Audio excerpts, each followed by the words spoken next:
welcome to another special guest. I'm absolutely thrilled to welcome Lisa Andrews. Lisa is a forensic scientist turned chiropractor turned mindset and energy coach for female healthcare practice owners.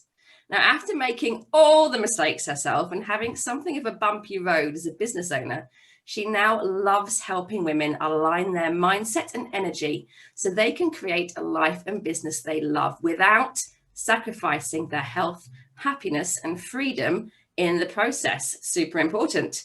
Now, Lisa helps women change their beliefs, remove the blocks that are keeping them stuck, and create the inner transformation that leads to massive outer results. I am so thrilled. She's very kindly agreed to have a chat with me today to share a little bit more about her journey. So Lisa, hello, thank you for coming on. Oh, thank you so much for inviting me, Claire. It's really lovely to be here. Absolute pleasure, my lovely. So just before we dive into it, just tell us a little bit more about you. How did you go from forensic scientist to where you are now? Yeah, it's a strange kind of arc, isn't it? Or it may seem that way to begin with, but I guess I've always had like an analytical, sciencey mind to begin with. And so my first degree was in biology.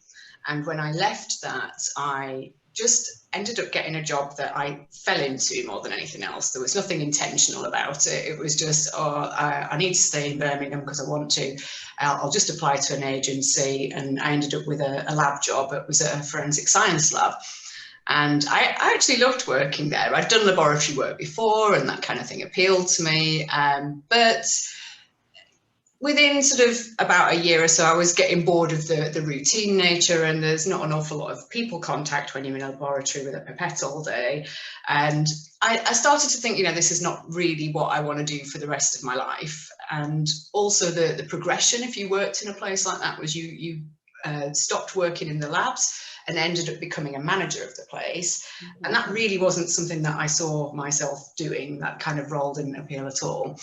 And so I thought about, well, what can I do? I want a job that I can do anywhere. So I thought about teaching, and now my brother's a teacher, and I said to him, what do you think about me doing this? And he just went, not for you, Lisa. Oh, okay then. I thought about joining the police, and then I thought, run towards danger, run away. Probably going to run away, not really me. And so in the end, I took a career break and I went traveling. Travel was always something I was interested in doing. And so I had a year in Australia. And while I was in Australia, there are loads of chiropractic businesses over there. It was something I'd never even heard of before. I wasn't familiar with it in the slightest. And then I had some telesales jobs whilst I was traveling. And one of the ones was selling medical insurance over the phone. And a lot of people were very interested in making sure they got their chiro care covered. So again, that word starts to enter your vocabulary. Then I met a girl who was one, and she was all very excited about what it is. And then when I was about to get sacked from a telesales job I was terrible at, I had, thankfully not long before it, rang up a forensic lab in Melbourne and said, I don't suppose you need anyone to come and give you a hand, do you? I've done this kind of work in the UK.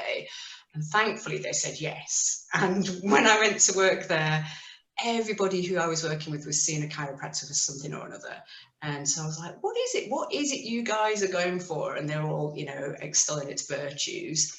And then one morning, one of my colleagues who used to give me a lift to work said to me, I'm going to see my chiro on the way in. Why don't you come in and see what it's all about? And so I went and watched her have an adjustment and saw her kind of go in and like being able to turn her head a bit like this and come out. I watched her get adjusted and then saw her do this. And then I was like, oh, that looks like it works, doesn't it? I might want to know how to do that. And just that was it. It was almost sort of like a decision like this. I was like, I'm going to go home, go back to university, retrain, and did.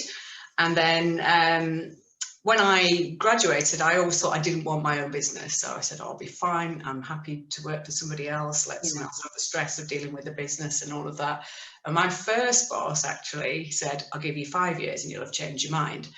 And he was exactly right. And 5 years in, I was like, yeah, I can do this, and set up my own business, utterly unprepared for what that means. hence the bumpy road that I kind of touched on briefly, or you touched on briefly there in my introduction. And that's then brought me to sort of learning how to manage that side of things and understand my mindset, my energy, and the transformation that's happening there, and how that has helped me is now what I use to help other people. So that's fantastic. The journey of the convoluted one, by lots of different places on the way. Yeah, I love that. I love that. And because I think, I mean, it didn't surprise me massively because I'm aware of chiropractic, but I think a lot of people think, well, going from a very sciencey kind of science-based background into something like chiropractic, for someone who doesn't really know what chiropractic is, seems like a little bit of a jar, I guess, because it's like a lot of people consider chiropractic to be maybe on the more alternative woo-woo side, despite the vast amount of research that backs it up. So I just thought that was really, really fascinating. I love this idea that you don't choose chiropractic chooses you, which I hear so often. I never had your journey just takes you there. I love it. I love it. Kept knocking on the door by going, look, it's here. Yeah. Businesses. I just thought Australians couldn't spell chiropodist.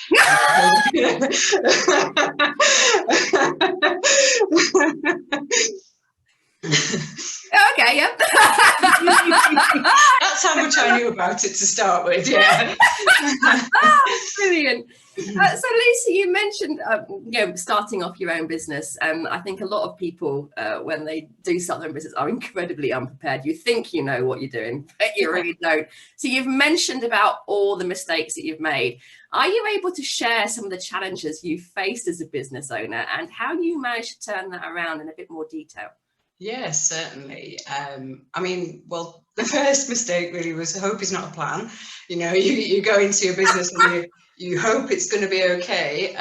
But I just had I think I was terrified of actually planning it in case it went wrong as well. So there was almost that head in the sand aspect to it. But I was excited because I was like, I can do this. I want to help people.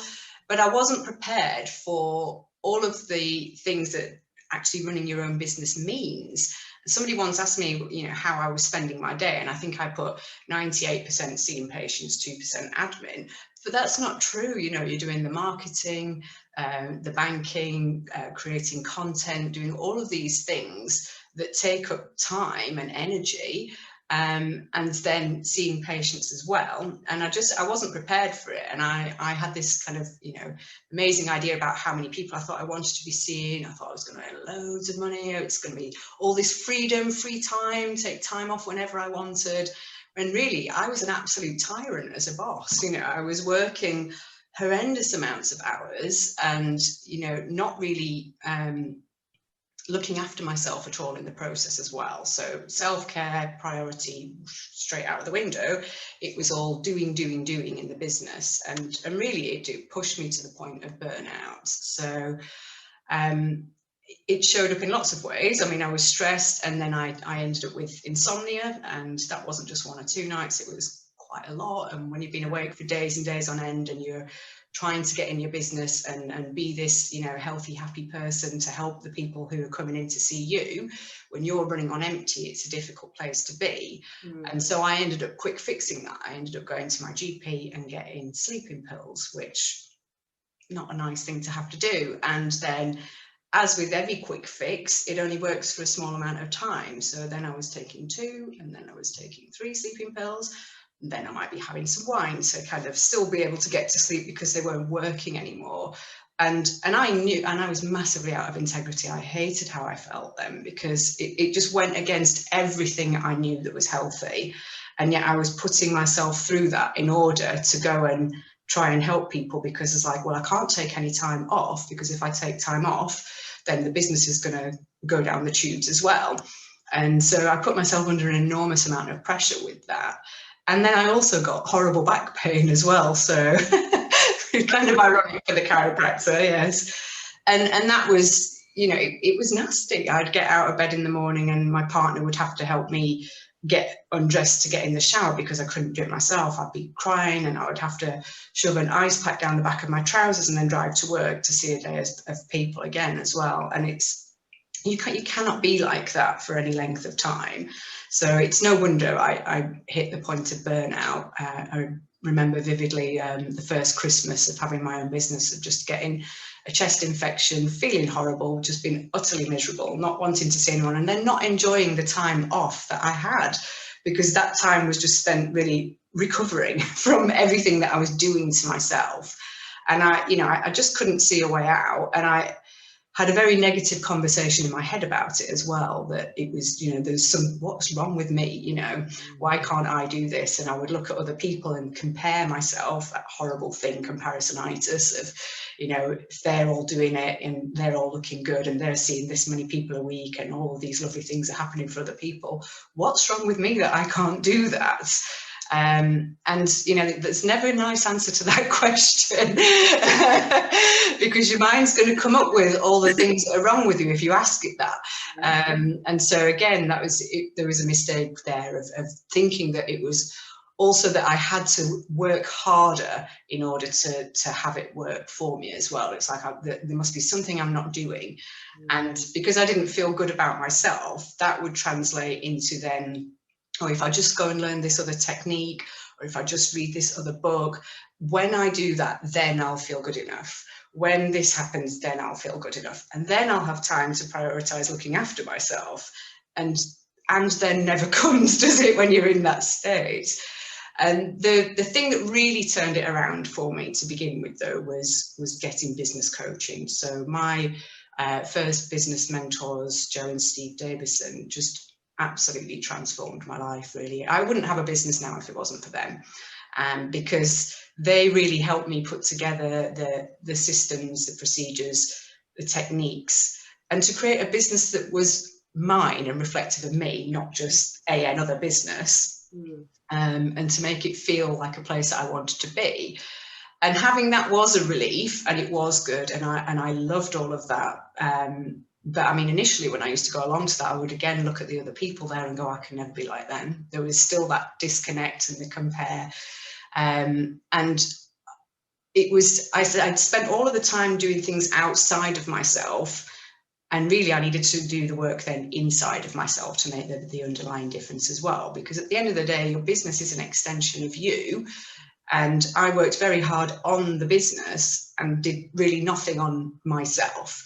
And now Joe and Steve did also, introduce the concept of mindset work and caring for yourself and designing your life around your business instead of your business around your life, or whichever way that's meant to be. I've probably just said it back to front there. You know what I mean? Designing your life. And one of their events that they put on, Dr. Joe Dispenza spoke at, and that was my intro into then mindset work from a scientific point of view, because he explains meditation and quantum fields and energy and all these things in that science terms, and my science brain was like, yay, I can get on board with this. And understanding it that way in, and from the perspective of rewiring your brain and your body. And his story is just incredible as well. So that was the real shift then of me going, oh, it's what's happening outside is a reflection of what's going on inside of me. And I got a really loud awakening, I think, one day in here when I'd moved my business and changed everything and made it look how it wanted, and my business turnover was up, and on the outside everything was good. And I remember standing here one day going, it's still not good enough. And then I was like, for goodness sake.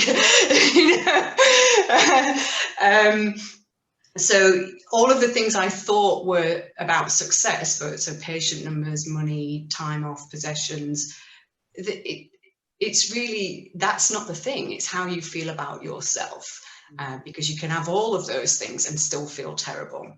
And so really that shift now into working with my mindsets, first of all from the scientific point of view, and then the more I've learned into the energetic aspect and the ways that might seem a bit more woo-woo, but I utterly love now, has made an enormous difference in how I feel about what it is that I do, and how I want to then help other people to feel that as well. Yeah, I love that. It is something that kind of it comes as a bit of a shock, I think, to a lot of people when they have this idea of what success is, and it's stuff, and they get there and they have the stuff and there's still this emptiness inside. I remember speaking to Sarah Hart about this on another interview. I got all this and there was just this hole. And it's like, why? And then it feels even worse, because then you start beating yourself up because, well, I've got this. Why don't I feel good about it? I should feel good. I should feel. Oh, the should. Should all over yourself. Yeah, I love doing this, but I do his meditations. I think they're just fabulous. Yeah. I mean, his workshops and retreats and things have changed my life and opened my eyes to things I never thought were possible. Absolutely incredible. And I think you're very right. You know, that you can do all the business coaching in the world to get all the procedures in place and, you know, systems in place, but if you don't work on yourself and how you view that and how you feel about yourself, then it's not really going to change anything, because you'll have fears, and if you're still beating yourself up, then you can have all the systems in the world, you're still not going to gel for you. Yeah, and then it shows up in your other areas of life as well, you know, your relationships and the time that you should have having fun with people. You know, when you're just constantly feeling rubbish and feeling guilty that you should be doing something else, nothing feels nice, does it? And it's not a great place to operate from. No, I'm with you. So Lisa, just tell us a little bit how do you help other female healthcare owners to transform from where they are to where they want to be? So I guess they're kind of you several years ago, and do you take them on a similar journey? How do you sort of It is exactly that, is taking sort of my journey and where I was and using this to see, okay, you've probably got all of the knowledge that you need. And if you have with the basics of business, then you do need to get some of those systems. But really the foundational piece is you. Your business is an energetic extension of you. And if you are feeling bad about yourself, then things are not going to go well within it. And it's not just in terms of maybe how you feel when you're in there, but also your willingness to be visible and to speak up about your business. Because something I used to do was, I was a very well-kept secret. I didn't want to talk about my practice because I didn't feel good enough. So, you know, again, it's that working on yourself. And there's usually a bottleneck that's somewhere in either your brain, your body, or your energy. So it's a mindset thing, a belief related thing. How that's showing up in who you're being, what you're doing in terms of your business, and how you're taking care of yourself or not taking care of yourself, because we don't prioritize ourselves. So it's learning to prioritize ourselves and how you can fit that in a way that's not an onerous thing. So, you know, I don't like this idea also of like, oh, you need to get up at 5 a.m. and have a 2-hour morning routine. Otherwise, you know, again, somehow you're a massive failure if you don't do that every day. You can fit in prioritizing yourself and your well-being and your healthcare and your energy, and it not have to take a horrific amount of time. So showing people how to do that. So working out, where is that bottleneck? Is it a mindset thing? Is it an energetic thing? Is it an emotional thing? Because that shows up in your energy as well.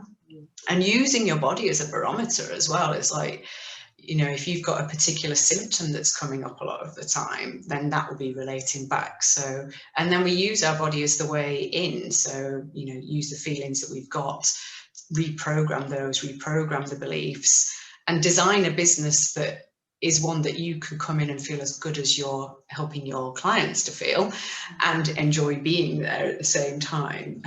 So it's, yeah, really, I break it down into 3 sections, which is discover. So it's kind of discovering what it is you want, first of all, because sometimes, like you mentioned about success, we have an idea of what we think it is, and it can be based on, you know, societal things, peer group things, family things. But actually discovering what you want is the important thing at the start, because your version of success is not the same as somebody else's. And that's okay, but it's working out that thing for you, and then working out the things that are in the way. So disrupting those programs the subconscious beliefs, the behaviours that aren't serving you, and the energetic patterns that aren't serving you as well, so that you can then design everything the way you want it to be. Yeah, I love that. I love that. So with that being said, Lisa, who would be your ideal client? So anybody then, any female healthcare practitioner who is, struggling like I used to do, not prioritizing themselves, usually overworking, overgiving, overburdening themselves, probably undercharging as well at the same time, not wanting to be visible, having difficulty managing themselves. And sometimes that can show up also in managing teams as well, because when you don't feel good about yourself, people reflect that back to you as well. So putting everybody's needs before your own, and really teetering on the edge of that burnout spiel. And somebody who wants to grow their business, but really, and is doing the things to do that, and then wondering, why is it not happening for me? Because it's not because of a lack of knowledge. I promise you, you know enough and you are enough. It's an alignment thing. We need to align your beliefs and your actions and your thoughts and your energy to get you to that point, so that it happens with ease, instead of it feeling like you're constantly pushing a boulder up a hill. Forcing yourself into somebody else's version of success. So when we take that away and work out what yours is, that's where the difference is. So anybody who's feeling those kinds of feelings and having those kinds of thoughts and noticing those sort of patterns in their life, then they're the kind of women I really love to work with. I suspect there's plenty of them. I think we've all been there at some point. I think it's a natural, almost natural default when you start your business. You do put all this pressure on yourself, and and then lose yourself somewhere along the way. You do. I mean, yeah, absolutely. So with that being said, and how you help people transition and who you're looking for, are you able to share some of the sort of feedback you've received about your work? Yeah. So when I've done, I've spoken at some people's events and led some meditations and breath work and practices to help people shift their energy so they get a feeling of what this is. A lot of people have been surprised by how easy it is to do, because I think you get this idea that, I can't meditate, I can't clear my mind, these practices don't work for me, all of those things. And when people actually get into it, they see, actually, yes, it does work, and it's easier than I thought. So yes, that's certainly something that's come up. And also really that description from the science side helps people quite a lot, I find, as well, because when they understand what is happening in their mind and body and energy, then choosing to do the practices to change that becomes less of a should and more of a, okay, I want to do that, because I get why now. It's not just another thing on the to-do list that maybe I'll get to. It's like, I want to do that because I get what it's doing. And then, I spent some of the last lockdown period working with a lot of my colleagues, really helping shift those energetic patterns, because we all got into, inertia, lack of motivation and questioning ourselves. So changing those things really helped people get to a place of clarity of how they wanted to move forward. Because clarity, again, is an important thing to be able to feel. If you to know that what you want to change is not just a fuzzy target that you've got no idea about. So it really helps people to get clear on that and to make it feel doable. And then to do it in a way that they know they can. It's not hard, that's a really big important part of this. Yeah, I've noticed a lot of people tend to veer away almost from the self-work, because there is this sort of concept that it is going to be hard and tough, and it feels easier to go outside and, like you said, get the extra qualification or do the other training. So you're looking for the outside validation. At the end of the day, you can have as many certificates as you want, but if you're not feeling it in yourself, it's not going to help. Yeah, absolutely. It's really, really, really interesting. I've been totally guilty of that, I chase my way all the way around. There's a lot of it about. But forget coronavirus. And actually, virus, yeah. I think one of the things that I probably forgot to mention when we were talking about the mistakes is my biggest mistake was thinking there was only me that felt like that as well. Because it's such an isolating thing when you think it's just you, and it doesn't make it nicer that everyone else is going through it too.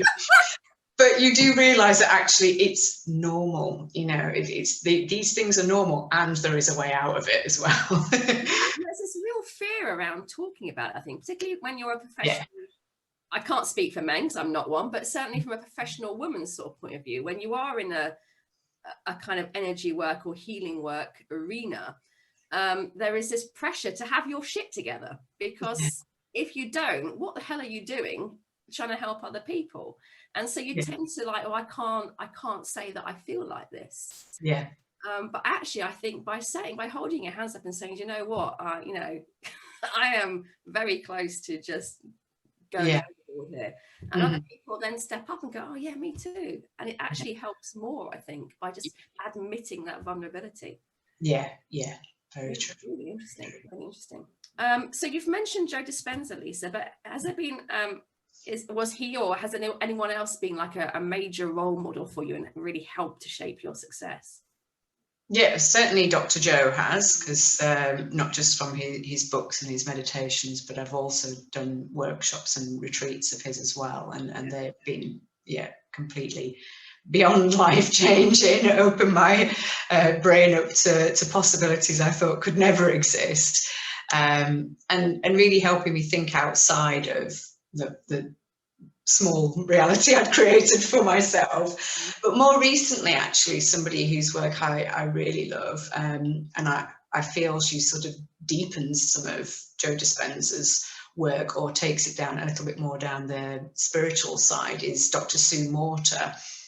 She has a book, The Energy Codes, which is just absolutely fabulous. And I mean, again, she's another person with an incredible story. She's another former chiropractor, like Dr. Joe. There's a lot of them around as well, yeah. And she looks at your body from the energetic perspective and looking at the chakras and balancing those, and different breath works, and also use of movement and yoga and nutrition to alter all of those things. And it's absolutely fascinating. So yeah, I really love her work. And I also like how she brings it back to your body being a very intelligent thing, so you can use your body as a barometer of what's happening. So when something feels out of balance, work with that, and and how you can work with that. It's a very practical book, actually, and yeah, it's utterly fascinating, and I like that deepening into the energetic aspect of things more. And I guess because with my chiropractic background, I've always understood healing from a point of view of the nervous system being the master controller of everything, and health being from above down, inside out. And then when you really understand it further, the energetic system is what's organizing the nervous system. And so it's like the layer even outside that. So yeah, that really has again made that difference that makes all of the difference, to understand that and know that that's something that you can alter as well. So yeah, those two people, and like I said, my business wouldn't exist if it wasn't for Joe and Steve and Blue Cow, their work. So it just utterly transformed, and they were the coaches who could see in me the thing that I just couldn't see at the time. So that was an enormous part of really important, shaping my success and my ability to still be in business.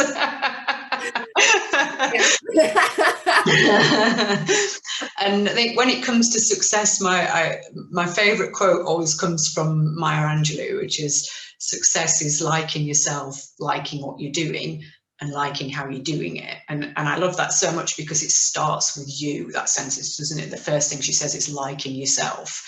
So it's not success is having a great business, earning lots of money, and then liking yourself as a result. It starts with you. And so, I mean, she was a lady who had a lot of wisdom anyway. She has so many fantastic quotes and ways you could just live your life by if you followed her teachings.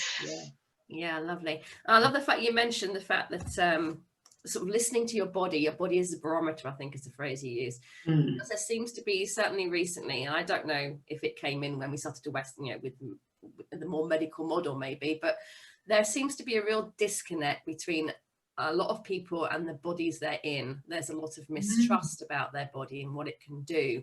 And this is a dependency, I'm sure you've seen it, a dependency on outside medication. Yeah. I realise I'm skating close to political views here, but but the body is the most amazing pharmacy you can ever possibly get. Yeah. And every emotion tends to get stored in your body. Mm-hmm. But so many people don't listen to it. It's just they feel like their body is working against them. And as soon as that mindset comes in, that it's a battle between them and their body, I think there's that massive disconnect, massive distrust. Yeah. Instead of seeing it as the wisdom of your body and and it's the signpost pointing in, isn't it? It's telling you the work that needs to do, and the things that are reflecting in your life are all signposts in of what needs to be worked on, of the imbalance, rather than what needs to be fought against and forced to change, and all of those things, or battled or covered up, and repressed, because that's never a good thing either. So what you resist persists. Yes, yeah, exactly that. EFT, working with people, it sounds awful to say I love it when they come in with pain, but it's such an easy way in. And just a simple question, okay, if that pain was an emotion, what would it be? Yeah. And it's you could see almost a light bulb going off on people's heads, like, oh shit. Yeah. Oh, I've got goose pimples when you talk about that. Yeah. So you've mentioned a book there. If you had to recommend just one, don't really pick one.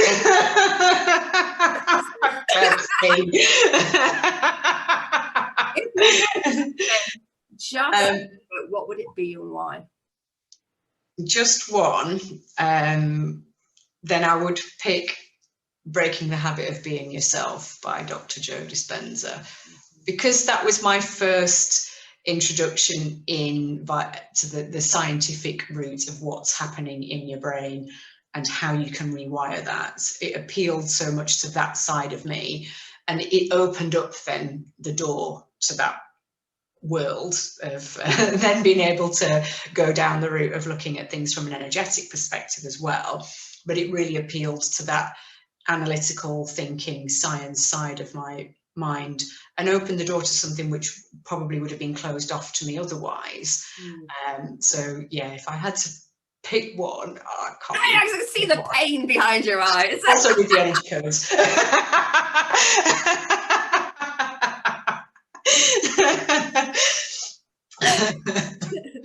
Awesome. Just give us a title again, Lisa, love. That one was Breaking the Habit of Being Yourself by Dr. Joe Dispenza. Dr. Joe Dispenza. It's one of his earlier books, but and I love all of his books, by the way. But that one I think was a real life changer for me. Well, it was not just. I think it was. Yes. I love this. Is really just for my own benefit. I make a little note of all these books and I extend my library. Yeah, I ended up in a chat on Facebook yesterday with somebody who'd said, hit me up with book recommendations. So, and there was some really good ones on there, and I was like, been putting some of these down. Yeah, awesome. I love a good book. So, for what there is left of it, maybe we need to go into next year as well. What are your upcoming plans? What's going on in the world of Lisa? So much exciting things. On the 20th of November, that's next Friday, isn't it? Not this Friday. So not this Friday, the one after. Yes, it is the 20th of November. Yes. I'm doing the second release of my energetic self-care masterclass online. Awesome. So that's for really helping people who are not prioritizing themselves in their business. So showing you how, talking through really the ways that not prioritizing your self-care shows up in your business and your life, and giving some really simple, quick ways for you as an introduction to feel how that can change. So that's 10 till 12 on Friday the 20th of November. Lovely. And I'll give your lovely listeners a code for that. So if they type in, I'll give you what the link to it is, but if they put in Masterclass Gift, they can come and join me for free at that, and that's very kind. and have a play. And then I'm really looking forward to starting some calls with actual humans as well, doing some chats to people. What are you saying? That often, you know, we can have a lot of ideas about things in our head and then not get them out there in the world. And then this is an alignment audit. So for women who are maybe struggling to achieve what it is they want to achieve in their business, bumping up against some of those things like I was doing in mine, maybe wanting to grow things and not really understanding why things aren't working. I'm going to use my 20 odd years of scientific brain, as well as the other things I've learned, to diagnose where that bottleneck is, whether it's a mind, body or energy thing, and give a bit of a solve for that. So that's an entry into just kind of finding out what is it that I can do, or where is my sort of major bottleneck, which if I started to change that could make a big difference for me. So it's that giving people a key to start to unlock some doors there. And then I'm also starting the first round of my 4-month program called Align and Allow. And that's a real deep dive into this work then for anybody who wants to take it further with some accountability and coaching and work as a community and a group, as well as some individualized parts of it, to take anybody who's, again, not experiencing businesses the way they want to and maybe feeling symptomatic themselves, to go from where they are to where they want to be, and just then allowing that to happen in a way that means it's not forced, so that you can allow yourself to enjoy the process of doing what it is that you do and feel as good as the people that you're out there helping, and it not be a difficult thing for you to do as well, but really working through the mindset, the beliefs, any energetic wobble that's happening that needs to be undone, let's say, to allow that to all happen just with some more grace, ease and flow, because we could all do with a bit more. Oh, love a bit of grace, ease and flow.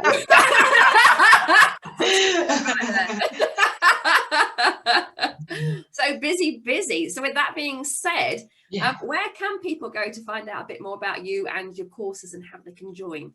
Yeah, so my Facebook page, which is facebook.com/lisaandrews.online, I'll give you a link for that as well, is a great place to connect to me, or you can just drop me an email, landrews24@hotmail.com, and I'm always happy then to organise a Zoom chat from there, you know, if you want an in-person little chat about things that are going on, what's happening, how I can help, and the sort of things that, you know, we both could be interested in doing as well. So yeah, I'd be more than happy to help anybody who wants to reach out, because, you know, feeling like you're the only person is it's a horrible place to be, and I promise you you're not. And there's so much that can be done to change, and you can do it. And it's, you know, it's just having the inner tools. You've probably got all the outer tools, but those inner tools can really make that underlying difference, that make it's the small changes inside that make the big changes outside. Yeah, absolutely fantastic. As always, I will pop the links in the comments section so people can access them easily. Yes. So as we draw to the end of this awesome chat, Lisa, I like to end with like a little exercise or a piece of advice that people can either take away or do immediately. Is there something you can share with us? Yeah, well, I'd really like to share the heart math quick coherence technique. Lovely. So it's a way of balancing your mind, your body and your energy, and your emotions as well. So your heart is so much more than just a pump for your blood. It's really involved with what's happening emotionally. So when we have emotions that are like fear or worry or doubts, they actually affect the rate and the rhythm of our heart. I mean, we know that anyway. If you feel horrible, you can often feel that your heart rate changes, or it feels like it skips a beat or just feels a bit funny. And your heart also has a very big influence on your brain, because there's so many more neurological fibers going up to the brain from the heart than there are going back down the other way.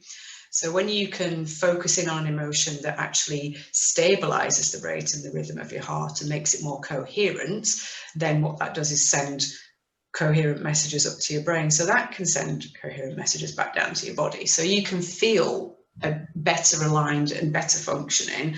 Also, it helps you tune into a much more positive emotion and raise your energy. And because your heart has such a big electromagnetic field as well, so it's like having a really strong magnet here. When you get that working well, it helps to bring all your other body systems into alignment as well. So if you're going to work with one of your energy centers, the heart's a really good place to go for, because it's that one that it's like you get more bang for your buck almost. If you start there, you'll really feel a difference. And it's a quick technique, and I love this because I've done this as a meditation. You can do it as a breathing technique. You can do it while you're driving with your eyes open. You know, you can go for it in any different way. Safety tip there, people. Yes. Don't close your eyes while you're driving. But yeah, it's something really fast and simple that you can do. And I think it's a really nice way people can feel a shift. They can feel that they can change something and know that it wasn't because of something outside of them as well. Yeah, fantastic. Okay. Right. So if you are, wherever you are, lovely viewers, just sitting comfortably, if you have your feet on the floor and your hands resting on your legs, and whatever you're comfortable with here, I'm going to close my eyes. Like I said, if you're doing this and you choose to do it when you're driving, please have them open. But we'll start just by slowing down our breathing. So if you breathe in for roughly a count of 4 or 5, whatever feels comfortable, through your nose. And breathe out for a count of 4 or 5 through your nose as well. So again now, just taking a nice slow deep breath in. And then let that breath go.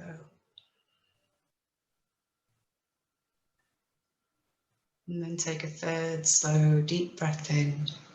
Just really feel your belly fill on that inhale. And as you breathe out, let all the breath go and just let your body feel relaxed. And know that whenever you consciously and intentionally slow your breathing down like this, you're bringing your attention back into your body. And wherever your mind goes is where your energy goes as well. So if you begin now just to take your attention to your heart, so imagine the space in the center of your chest. And as you breathe in and out, imagine the breath filling your heart. So breathe in and let your heart fill. And breathe out and just let it relax, let the breath flow out from your heart. So breathe in again, allow that breath to fill your heart. And breathe out and let it flow out from your heart.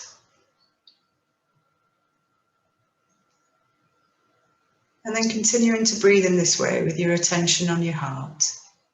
Begin now to imagine a positive emotion.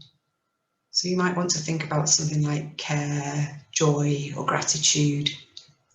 Perhaps it's love or compassion. Breathe in and feel that emotion fill your heart. And then breathe out and let it flow out. And continue breathing in this way. Just let that emotion fill your heart as you breathe in. And let it flow out as you breathe out. And it might help you as you're doing this to think about somebody that you care about, someone you love, maybe something that happened recently that you feel grateful for. Or maybe it's something like one of your pets, a feeling you get from spending time with them, stroking them. We all love the unconditional love that pets can bring into our lives. Breathe in and feel that emotion fill your heart. And then breathe out and let it flow out from your heart. And just continue breathing in this way, enjoying this feeling that you've created.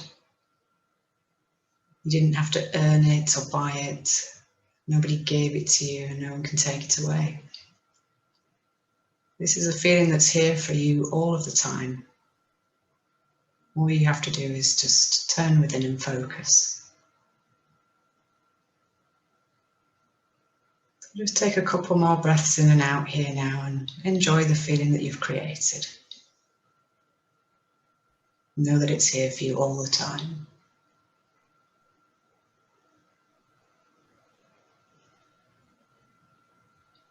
And now just take a big, energizing, deep breath in. Breathe all the way out. And then when you feel ready, if your eyes have been closed, you can open your eyes. Oh, loving that. Right in. Loving it, loving it, loving it. Yeah, it's nice, isn't it? I like that one. And I particularly enjoy doing that when there's a group of people as well, because it's amazing how you entrain one another when you go in a group, and it amplifies the effect of it. It's a really fabulous thing. And it's quick, you know, that it took no time at all. Yeah, yeah. And totally within your own power to make that change. Yeah, I love that. Love it. Thank you, Lisa. Thank you so much. Oh, it's been amazing. I loved it. Really, really interesting. Thank you so much for coming on. I really appreciate you taking the time. I really appreciate you yourself. So thank you so much. Thanks, Claire.